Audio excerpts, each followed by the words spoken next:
আসলে কি জানেন তো কাকিমা, সমস্যাটা আপনার একার নয়, দাদুর সঙ্গে সববার সমস্যা। আমারও দাদুর ওপর অনেক কারণে রাগ হয়, কিন্তু সেটার প্রতিবাদ আমি দাদুর সামনে করি। কখনো দাদু মেনে নেন, কখনো কোনো কথাই শুনতে চান না। কিন্তু সমস্যার সমাধান না করে ভয় পেয়ে লুকায়, বাকি 5টা লোকের সাথে না কনস্পিরেসি করে বেড়াই লাগে। পারুল,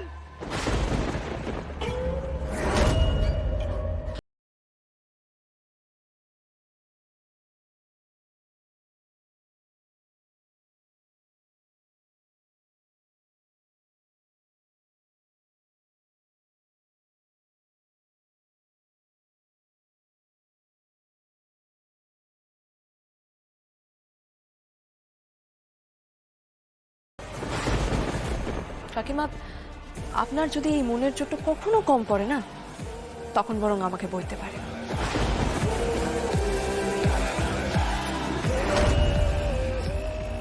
আপনাকে আমি এইটুকু কথা দিতে পারি, এই বাড়িতে আপনার পাশে এসে সবচেয়ে আগে আমি দাঁড়াবো এই মনের চোটটা দিবার লিখে।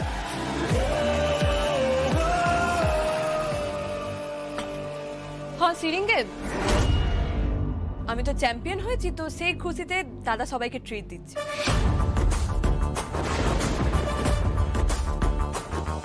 তো তুই যখন এসেই গেছিস তখন খেয়ে যাস।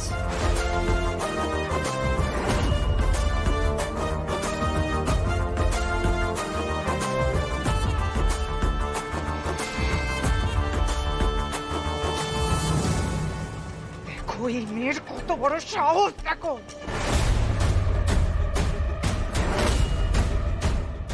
ও নাকি আমার মনে চোট দেবে।